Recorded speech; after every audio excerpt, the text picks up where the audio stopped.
Live from downtown Detroit. Local 4 News at 5 starts now.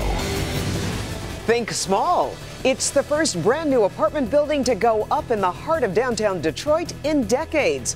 But there's something very different once you step inside. And I'm Nick Monticelli. For weeks, candidates have been flocking to the state of Michigan, trying to convince us to vote for them. Well, now we know why, and the answer is coming from Detroit City Hall. All right, Nick, but we're going to begin with a story developing right now in Macomb County. A now former assistant football coach at Romeo High School charged with soliciting students for sex. And that's not all. Topping our news tonight at 5, Hector Jamar Tanner also served as a hall monitor at Romeo High School and became popular with students who knew him simply as Coach Heck. But now, Devin, he's accused of committing the ultimate betrayal to the students he was supposed to support and protect. Let's get to Sean Lay. He joined us now. Sean, can you break down the charges he's facing? Let's do it right now. We're talking about Coach Heck, Hector Tanner, as you pointed out, charged with 2 felony counts we're talking about here of using a computer to attempt to commit a crime of criminal sexual conduct, and another felony count here of accosting children for immoral purposes. The prosecutor in the case saying that kids really looked up to Coach Heck, Hector Tanner, and now he's accused of reaching out to kids for sex. Prosecutors say Romeo High School freshman football coach Hector Tanner used his Romeo High School issued computer tablet to have Twitter conversations with 2 Romeo High School students, one 15, the other 16. Police say Tanner solicited the students to join him in a 3-way sexual encounter, detailing when and where it would take place. Prosecutors revealing some of Tanner's Twitter messages indicating that he believed he is so sexually desired by students that if he didn't engage in sex with them, he'd be looked down upon. Some of Tanner's messages, according to prosecutors, quote, "And yeah, every day I have girls literally all over me, LOL. Quote, "It's crazy, I hear my name everywhere. It's literally like not my fault that everyone thinks I'm attractive." End quote. "And honestly, I just don't want to get canned or go to jail." The stepmother of one of the teens Tanner was allegedly messaging discovered the messages, brought them to school officials, and Coach Hector Tanner was escorted off of school property. The felony charges Tanner is facing are incredibly serious, and even though he is now gone from school, Coach Heck remains a very popular figure with students. He did nothing but love for everyone in high school. He was there, and you know, he didn't do what most hall monitor did. He was like our friend.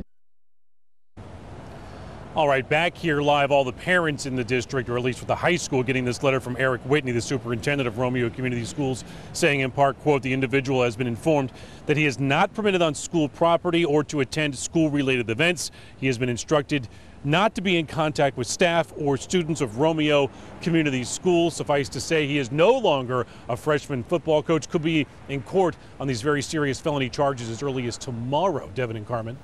Now, Sean, explain how prosecutors are going to use this case really to reach out to parents. They're saying that there is a danger out there for kids when adults are getting into their social media accounts and slipping them direct messages. Like in this particular case, they say the danger is real, and that's why they say parents need to be on top of everything their kids do online. All right. Our Sean Lay reporting for us live. Devin. Also developing right now, Dearborn police releasing a sketch of the man they believe opened fire on a family while they were stopped at a red light. This happened last Saturday at the intersection of Hubbard and M39. Police say the family was stopped at a light on Hubbard when a man in a dark-colored car pulled alongside them and fired shots. Fortunately, the victim was able to speed away. No one ended up being hurt, but if you recognize this man in this sketch, call Dearborn police. The stepfather of Devontae Stanford, the Detroit man wrongly convicted of 4 murders, was gunned down early this morning. Yes, in fact, sources tell us Jermaine Tillman was shot multiple times around 4 a.m. on the 3600 block of Chatsworth. Devontae Stanford was just released in June after prosecutors determined that he was not responsible for the 2007 Runyon Street killings. Now, police have not yet released a motive or a possible suspect or suspects in Tillman's death. Well, now to fireworks today in federal court as a Metro Detroit attorney was expected to take a plea deal in his role in an immigration scam. That is far from what happened when Chuck Bussey's hearing got underway. Rod Maloney following that for us today. Rod? Yeah, Devin, you know, this is one of those cases where we hear about lawyers who like to parse words very carefully. Well, in essence, that's what happened here with Charles Bussey, because he read the indictment and decided that even though he was going to plead guilty to 4 counts, he didn't want to plead to 2 of them when he got inside the courthouse.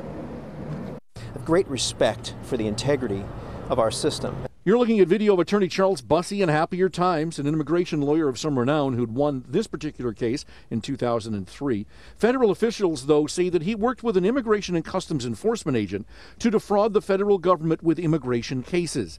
So he agreed to plead guilty to the following last month: conspiracy to defraud the U.S., bribery of a public official, tax evasion, failure to report a cash deposit of more than $10,000. And while each had a minimum of 5 years in prison, the sentence worked out would have him serve roughly 3 years in jail. But when Bussey got into court today, he decided he would only plead to the tax evasion and the cash charge, and made Judge Avern Cohen, normally an easygoing judge, furious. The judge said, quote, "He should be confined. I'm revoking his release. This court will not be trifled with," end quote. Concerned the attorney could be a flight risk, the judge went on, quote, "No bond. This is too serious a matter. He's not trustworthy in the eyes of the court," end quote.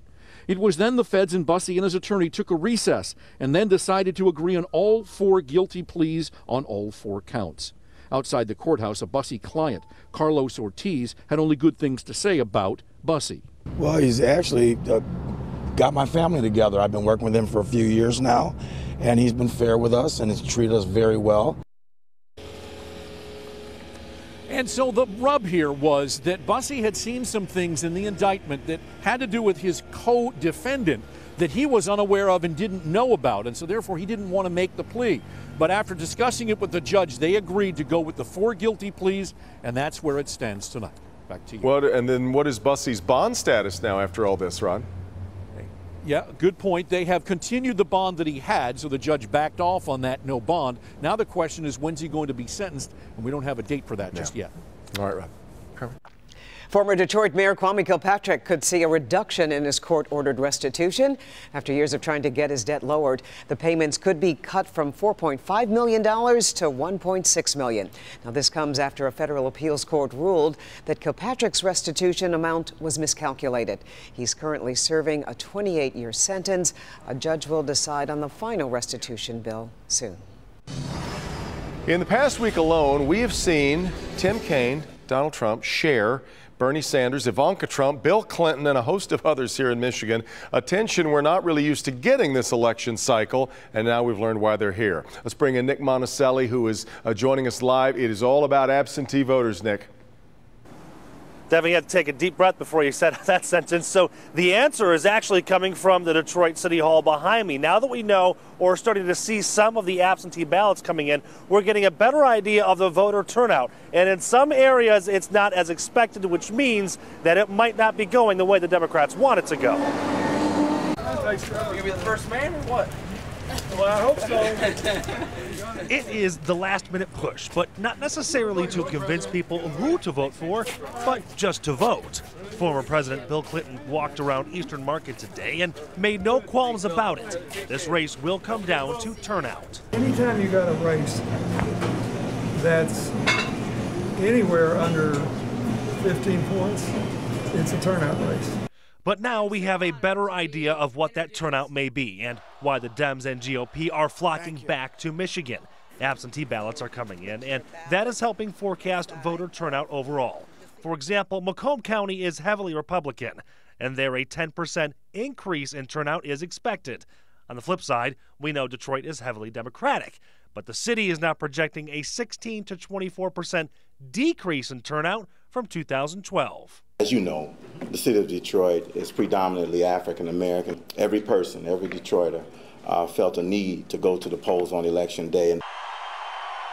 And that is the same reason Trump's son and daughter have and will be campaigning here. To them, low Democratic turnout is an opportunity. With your vote, we are just, can you believe this, 5 days away from the change you've been waiting for your entire life.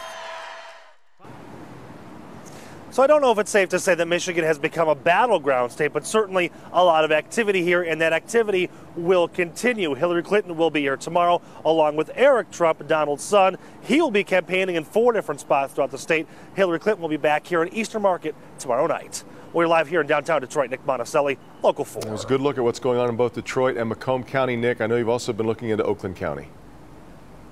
Oakland County numbers are actually much smaller. The margin is only a 0.3% difference in their absentee ballots so far, Devin. So there's not much focus on that county just yet.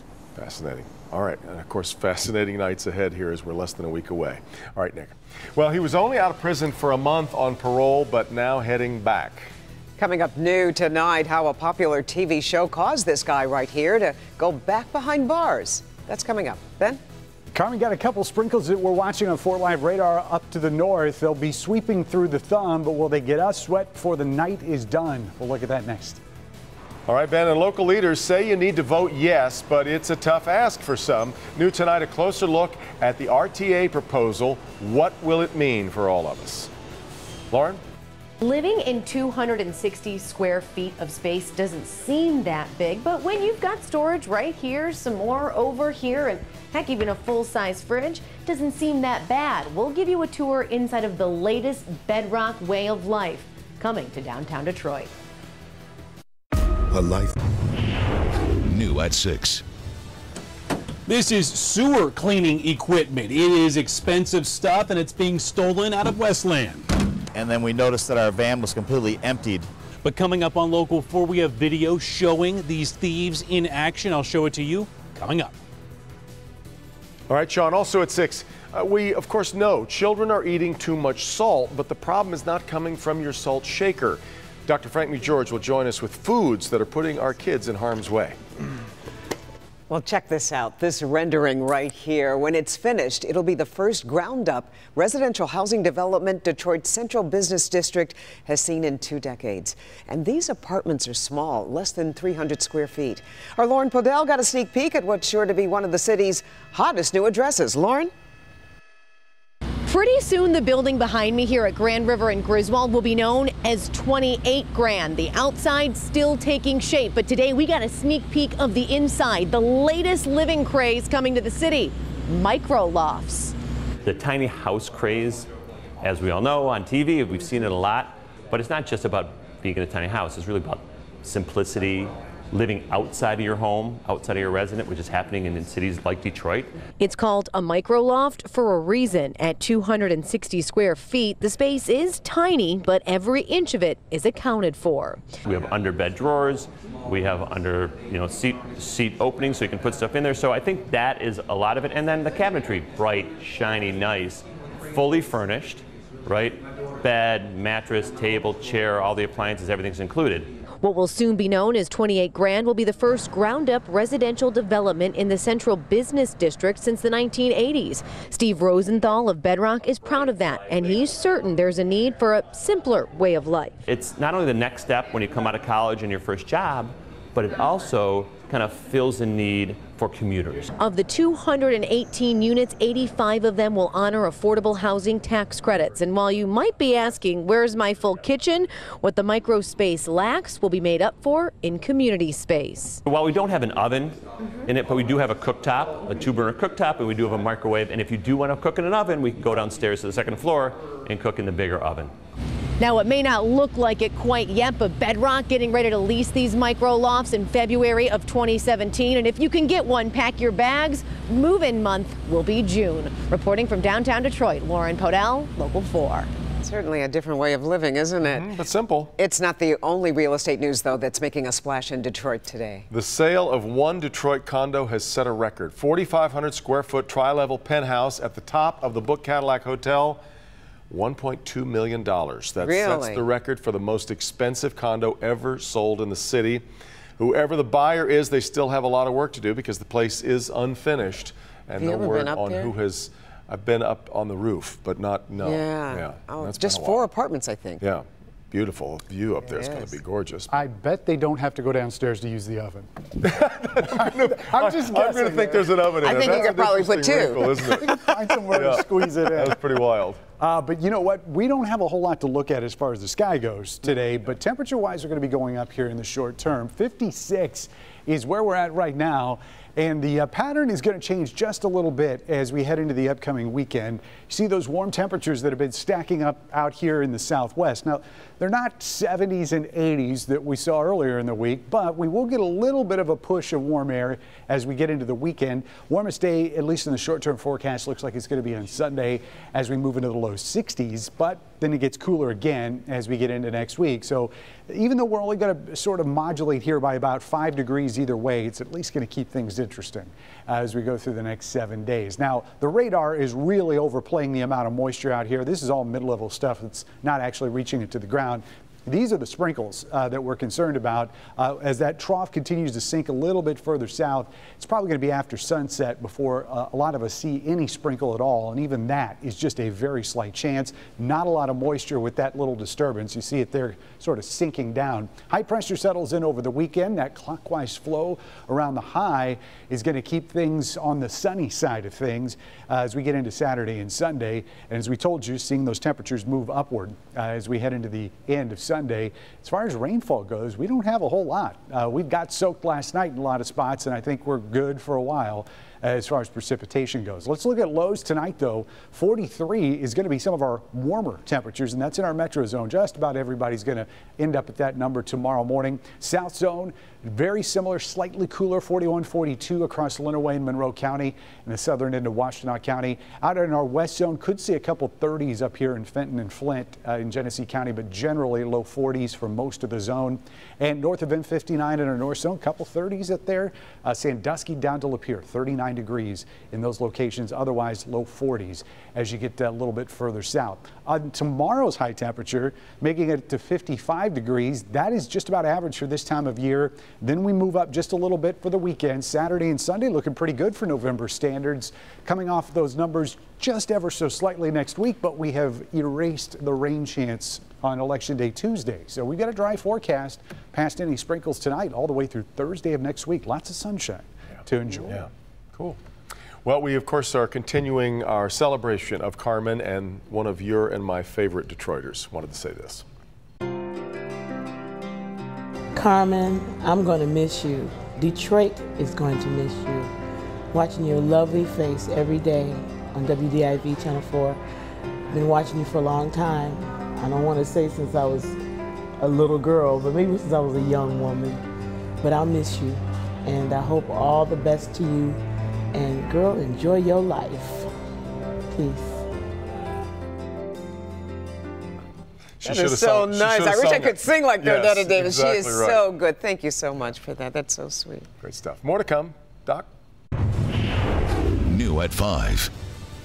Well, it's an important test that helps discover a potentially deadly sleep disorder. Ahead in Good Health, how some readily available technology is making sleep a lot safer.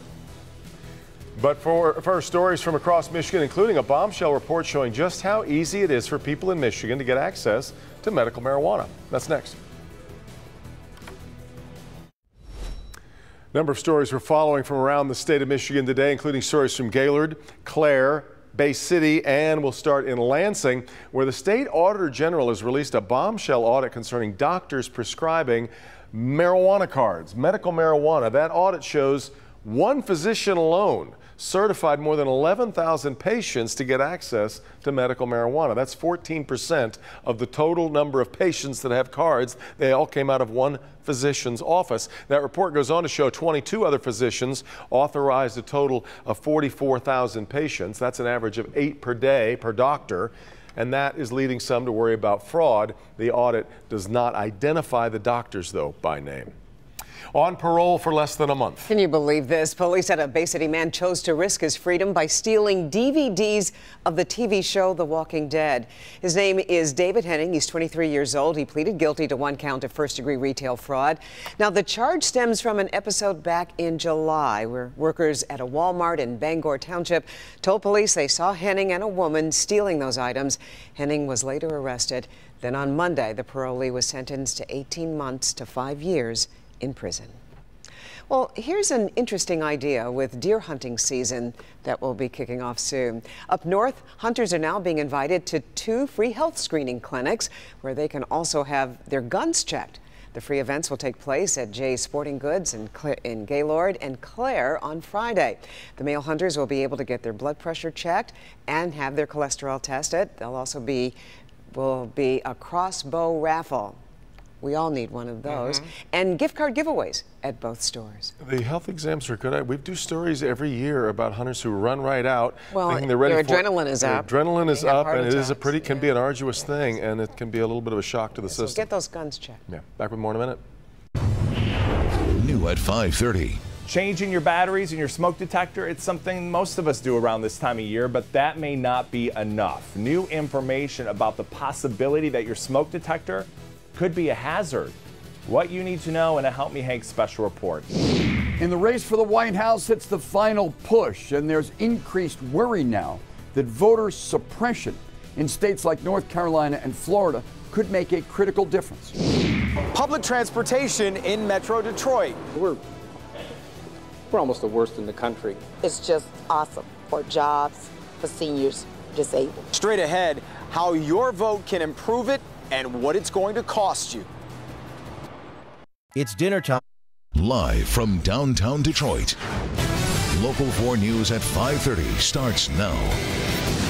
Supporters say it is critical to growing our local economy, but it has plenty of detractors. What local leaders are saying about the upcoming vote on the RTA proposal.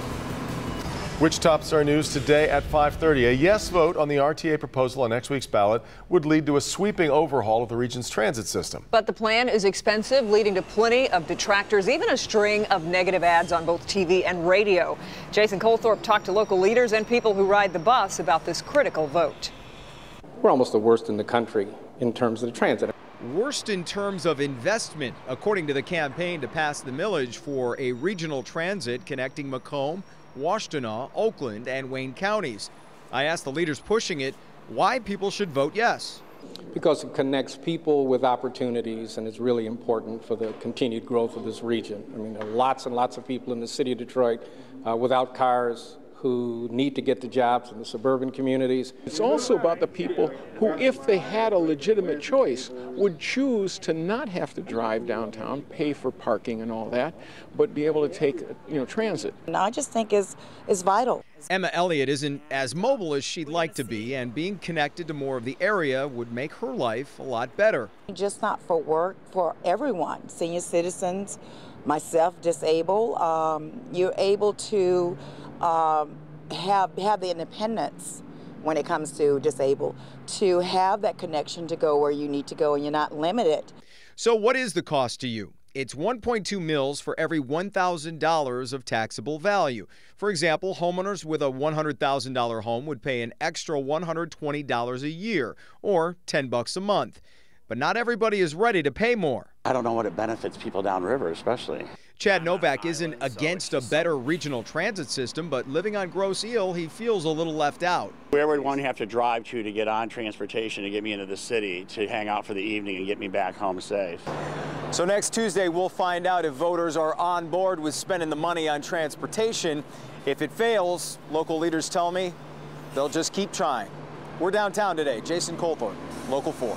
All right, Jason, and studies show with the transit system that we already have in place, 92% of jobs in Southeast Michigan can't be reached within 1 hour by bus. Clock keeps ticking down now, less than 5 days away from Decision Day. And the race right now is focused on a handful of states like Florida and North Carolina, where it's so close the Democrats are now warning intimidation of minority voters could affect who wins in that state. Steve Handel's been following it for us tonight from Washington. Steve. Devin, thanks. The Southern Poverty Law Center that monitors white supremacist groups and the U.S. Justice Department here in Washington are concerned because race has infected this process in places where just a few votes could make a big difference. Florida, Florida, Florida. Donald Trump went to Jacksonville, in a state now tied in the polls, and fired off unsupported charges. Hillary Clinton has engaged in a massive, far-reaching criminal conduct and equally far-reaching cover-up. In Miami, President Obama warned if Clinton turnout is weak, Trump wins. He can't hear you boo, but he can hear you vote. In early voting in Florida and in North Carolina, where Trump and Clinton are also tied in the polls, African American turnout is down. Worry about voter intimidation is up. Trump is warning the vote will be rigged. Former Klan leader David Duke, now a Trump backer, and pro-police extremists who showed up armed in Ferguson are urging monitors to show up Tuesday at balloting sites. In North Carolina, Hillary Clinton charged Trump's strategy is to intimidate voters. Just a few days ago, Donald Trump was endorsed by the official newspaper of the Ku Klux Klan. Do any of us have a place in Trump's America? Melania Trump came out to support her husband in Pennsylvania, but her warnings seemed aimed in part at him. We have to find a better way to talk to each other, to disagree with each other, to respect each other. But with 5 days to go, it's harsh. Here in D.C. today, the Justice Department announced that election monitors will be sent to 4 counties in North Carolina, including one being sued for allegedly removing thousands of names from the voter rolls. In Washington, Steve Handelsman, Local 4. Okay, Steve, we are doing something special on election night for users of the Click on Detroit app. Of course, we'll be sending out push alerts for all of the major races, but this year we will also be sending out push alerts for the local races that are of interest to you. Download the Click on Detroit app for free in your app store. Just search WDIV. Testimony is underway in South Carolina in the trial of a former officer charged in the shooting death of a driver who ran after being stopped by a broken tail light. Former Charleston officer Michael Slager is on trial for what officers are calling the murder of Walter Scott. Cell phone video shows Slager firing at least 8 shots at Scott.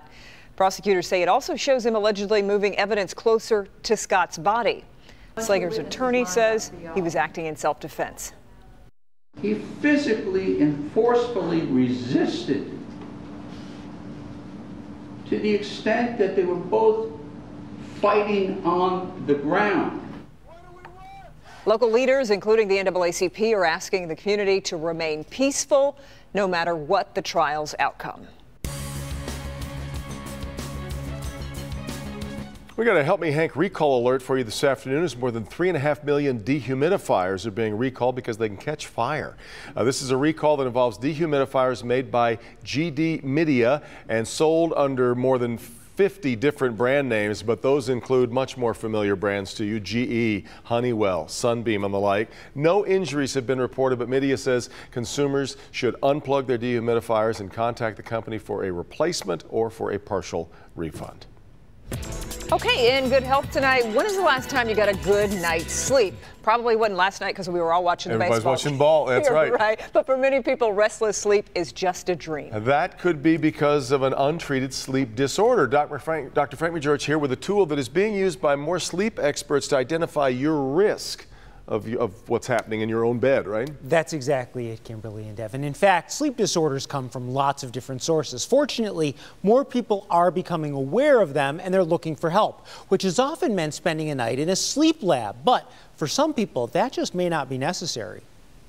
Did you have any concerns going? Miranda Moreau is a full-time mom of 2 and works outside of the home, a combination that leaves her feeling pretty drained. Most days I feel exhausted, like I just don't get enough sleep. She's wondered if her lack of quality sleep could be caused by an undiagnosed sleep condition.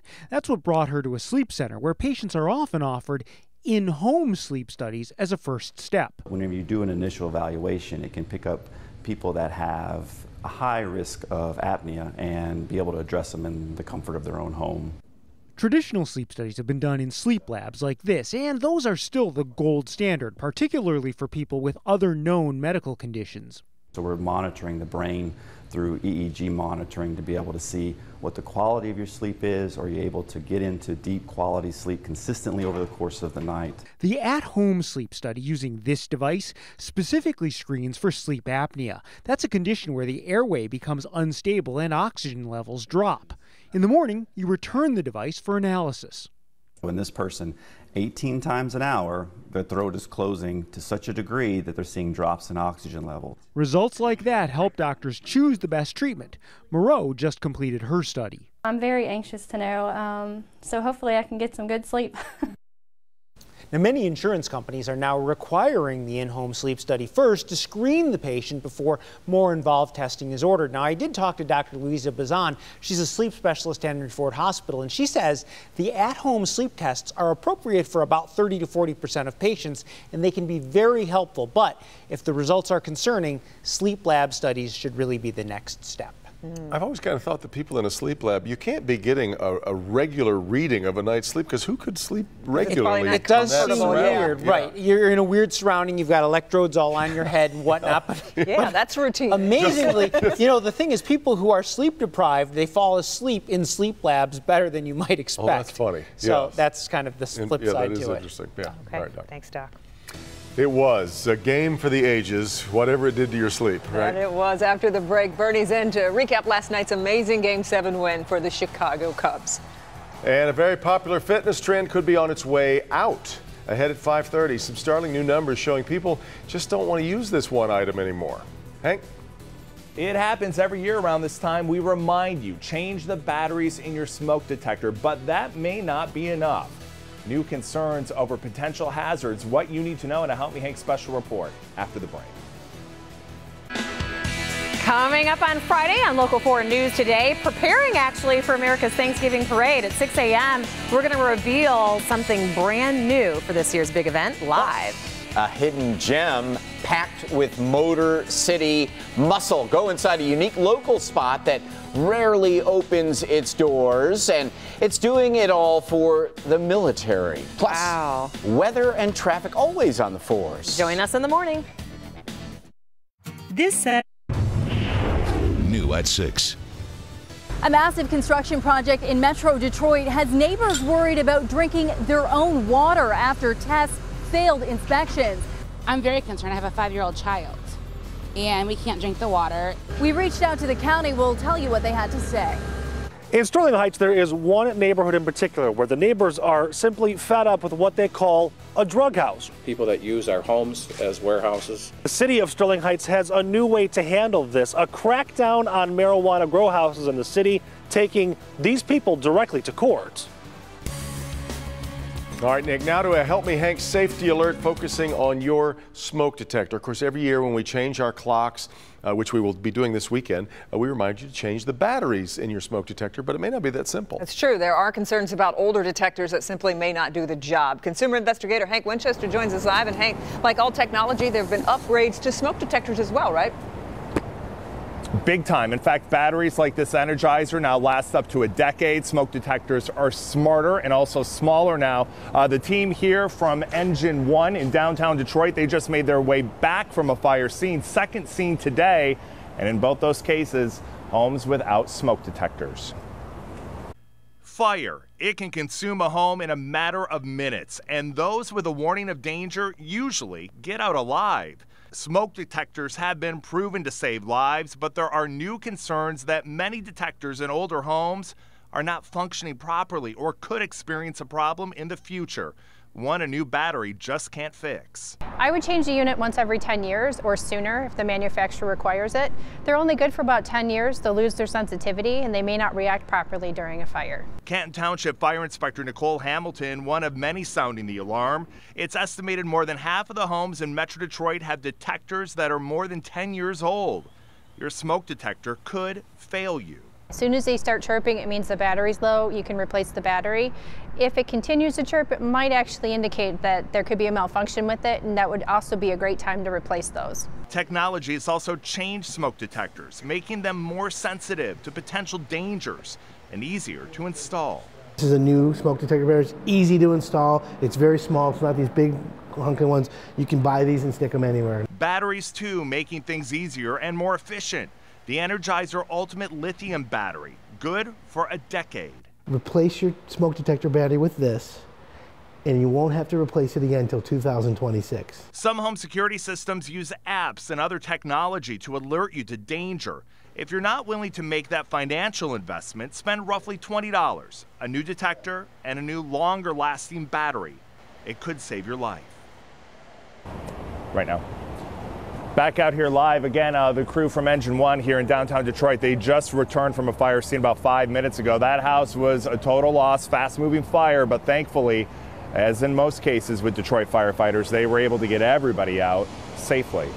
We're live here tonight downtown. Hank Winchester, back to you. That's good news, Hank. And I know many departments offer free detectors and batteries, but they take fire prevention even further than that.